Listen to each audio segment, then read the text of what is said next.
Olá, o tema de hoje é a parábola do semeador, encontrada em Mateus, capítulo 13, versículo de 3 até o 23. Mas antes de continuar, gostaria de pedir a sua ajuda. Dê um like, se inscreva no canal, ative as notificações. Bom, vamos orar? Bendito és tu, Senhor, nosso Deus, Rei do Universo. Queremos pedir a tua presença no estudo de hoje e a unção do teu Espírito Santo. É o que nós pedimos, em nome de Jesus. Amém. Capítulo 11 e 12 de Mateus descrevem a prática libertadora de Jesus de Nazaré, a partir do qual os cegos veem, os coxos andam, os leprosos ficam limpos e os surdos ouvem, os mortos ressuscitam e os pobres são evangelizados. Mateus capítulo 11, versículo 5. Essa prática provocou a oposição da autoridade que tentaram desacreditar Jesus a buscar uma forma de levá-lo à morte. Mateus 12, versículo 1 e 2. Não tinham nenhuma prova de algum crime de Jesus, mas tinham a convicção de que ele estava do lado dos mais pobres. No capítulo 13, Jesus ilustra essa prática contando parábolas, cuja mensagem principal é revelar o mistério e a força do reino, agindo como semente que fecunda a vida em meio a projetos em conflito.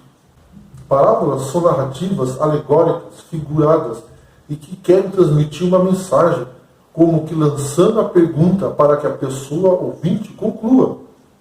Conduzem-nos para além da imagem, para a realidade mais profunda. São um convite ao discernimento. Quem tem ouvidos, ouça. Mateus 13, versículo 9. Busquemos, pois, o sentido dessas figuras na parábola da semente que cai em diferentes solos. Vamos ler Mateus capítulo 13, versículos de 1 a 3? Naquele mesmo dia, saindo Jesus da casa, assentou-se à beira-mar, e grandes multidões se reuniram perto dele, de modo que entrou num barco e se assentou, e toda a multidão estava em pé na praia. E de muitas coisas lhe falou por parábolas, e dizia: eis que o semeador saiu a semear. O semeador, pela parábola do semeador, ilustra Cristo as coisas do reino dos céus e a obra do grande lavrador para o seu povo, como um semeador no campo. Assim veio ele também para espalhar a semente celestial da verdade. E seu ensino por parábolas era a semente com a qual as mais preciosas verdades de sua graça foram disseminadas. Cristo deseja dirigir-vos o Espírito para a semente do Evangelho, cuja semeadura resulta em reconduzir o homem à lealdade para com Deus. Os que estudam a palavra de Deus com o coração aberto não ficam sem entendê-la. Se alguém quiser fazer a vontade dele, disse Cristo, pela mesma doutrina conhecerá se ela é de Deus ou se falo de mim mesmo. João capítulo 7, o versículo 17. Quando saiu a semear, Cristo deixou o seu lar seguro e cheio de paz. Deixou a glória que possuía junto ao Pai antes de o mundo existir. Deixou sua posição no trono do universo. Do mesmo modo, seus servos precisam sair para semear. Todos os que são chamados precisam deixar tudo para seguir a Jesus. Velhas relações precisam ser cortadas. Planos de vida devem ser abandonados. Esperanças terrenas renunciadas. Com muito trabalho deve a semente ser lançada. A semente é a palavra de Deus. Marcos 4, versículo 14. Cristo veio para lançar a semente da verdade. Toda semente tem em si um princípio germinativo. Nela está contida a vida da planta. Do mesmo modo, a vida na palavra de Deus. As palavras que eu vos disse são espírito e são vida. João 6,63. quem ouve a minha palavra e crê naquele que me enviou tem a vida eterna. João 5:24. Aquele que pela fé aceita a palavra de Deus recebe a própria vida. Porém, quando a palavra de Deus é posta de lado, o poder de refrear as paixões pecaminosas do coração natural é rejeitado e o espírito acaba cedendo às tentações. O semeador deve comunicar aquilo que ele conhece por experiência própria, porque não vos fizemos saber a virtude e a vida do nosso Senhor Jesus Cristo, seguindo fábulas artificialmente compostas, mas nós mesmos vimos a sua majestade. 2 Pedro 1, versículo 16. A semente lançada à beira do caminho. Vamos ler Mateus 13, versículo 4. E ao semear, uma parte caiu à beira do caminho, e vindo as aves a comeram. A semente lançada à beira do caminho representa a palavra de Deus quando cai no coração de um ouvinte desatento, como o calcado caminho pisado pelos pés de homens e animais, é o coração que se torna a estrada para o comércio do mundo. Seus prazeres e pecados, absortos em aspirações egoístas e condescendência pecaminosa, o coração se endurece pelo engano do pecado. Lembrai-vos dos encarcerados, como se presos por ele, dos que sofrem maus tratos, como se, com efeito, vós mesmos em pessoa fosseis os maltratados. Hebreus 3, versículo 13. As faculdades espirituais são enfraquecidas. O homem ouve, sim, a palavra, mas não a entende. Não discerne que ela se aplica a ele próprio.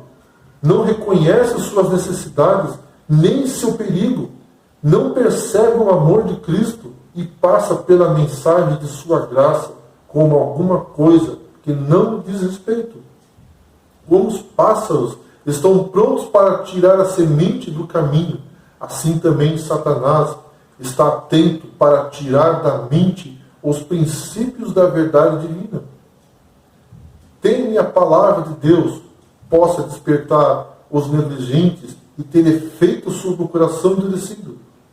Por terem outro projeto de vida, as pessoas acabam ou tapando seus ouvidos ao entendimento, ou fechando seus olhos para não perceberem o óbvio e se manterem em seu projeto de sociedade excludente. Em consequência, por terem um coração insensível, versículo 15, acabam perdendo o que têm, tornando-se pessoas alienadas que facilmente se vendem a qualquer projeto que lhe dê o privilégio, pois rejeitaram a Jesus. São como o terreno à beira do caminho, deixando-se levar pelo maligno e aderindo ao projeto dele, cujo fundamento é a injustiça. A semente lançada no solo rochoso. Vamos ler Mateus capítulo 13, o versículo 5 e 6.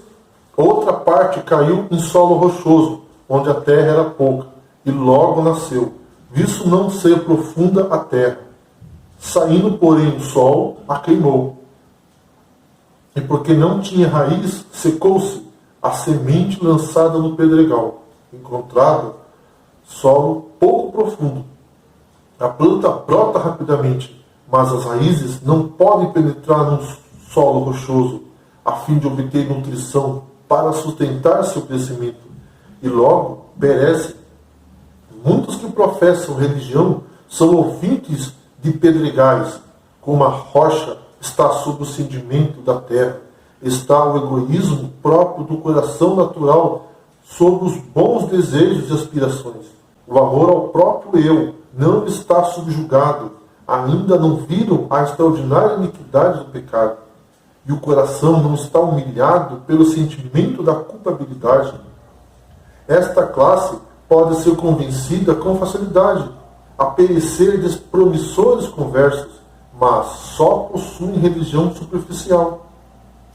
Não é por aceitarem a palavra imediatamente, nem por se alegrarem na mesma, que os homens apostatam.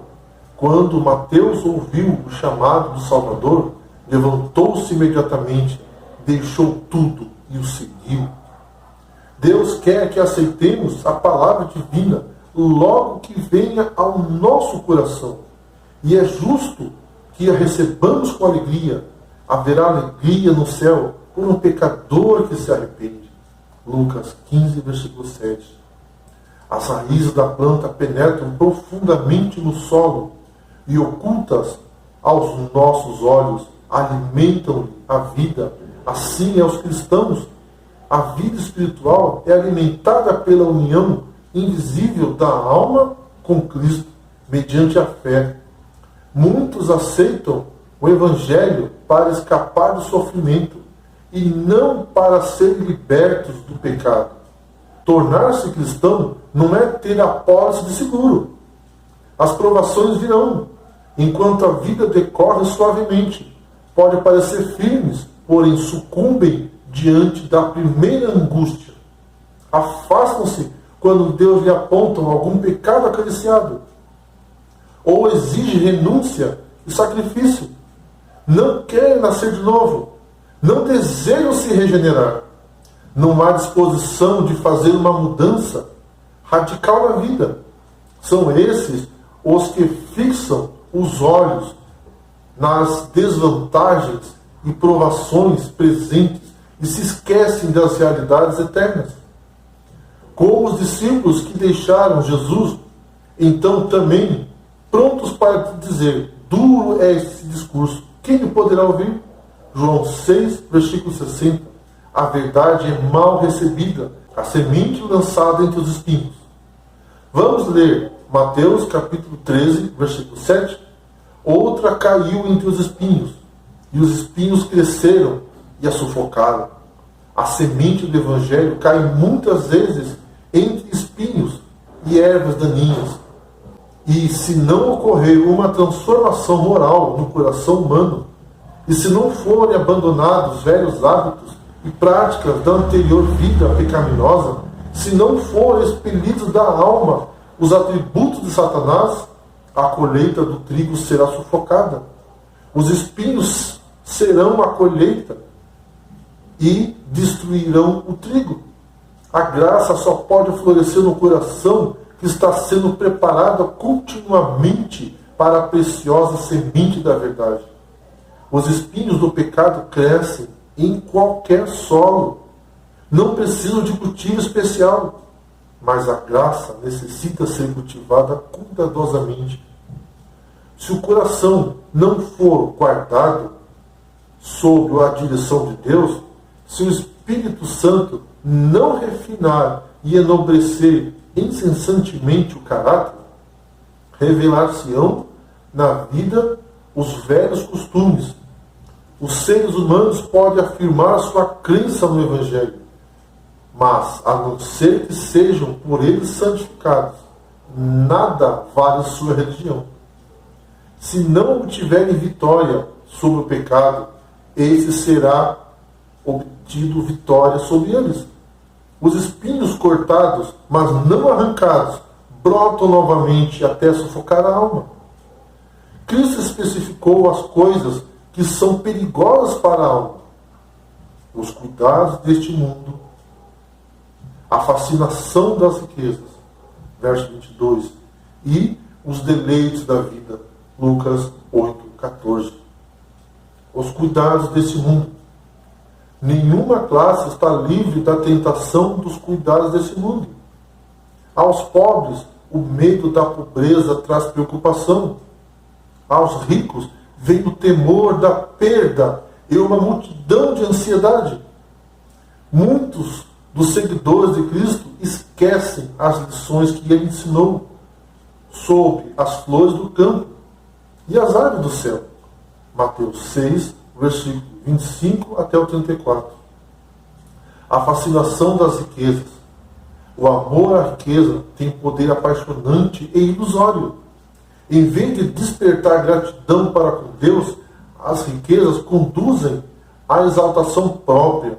O homem materialista perde o senso da sua dependência de Deus e sua obrigação para com o próximo, porque o amor do dinheiro é raiz de todos os males. 1 Timóteo 6,10. Deleites da vida. Há perigo em determinadas diversões. Todos os hábitos de condescendência que debilitam a mente ou que entorpecem as percepções espirituais combatem contra a alma. 1 Pedro 2, versículo 11. Semente lançada em boa terra. Vamos ler Mateus 13, 8, 9.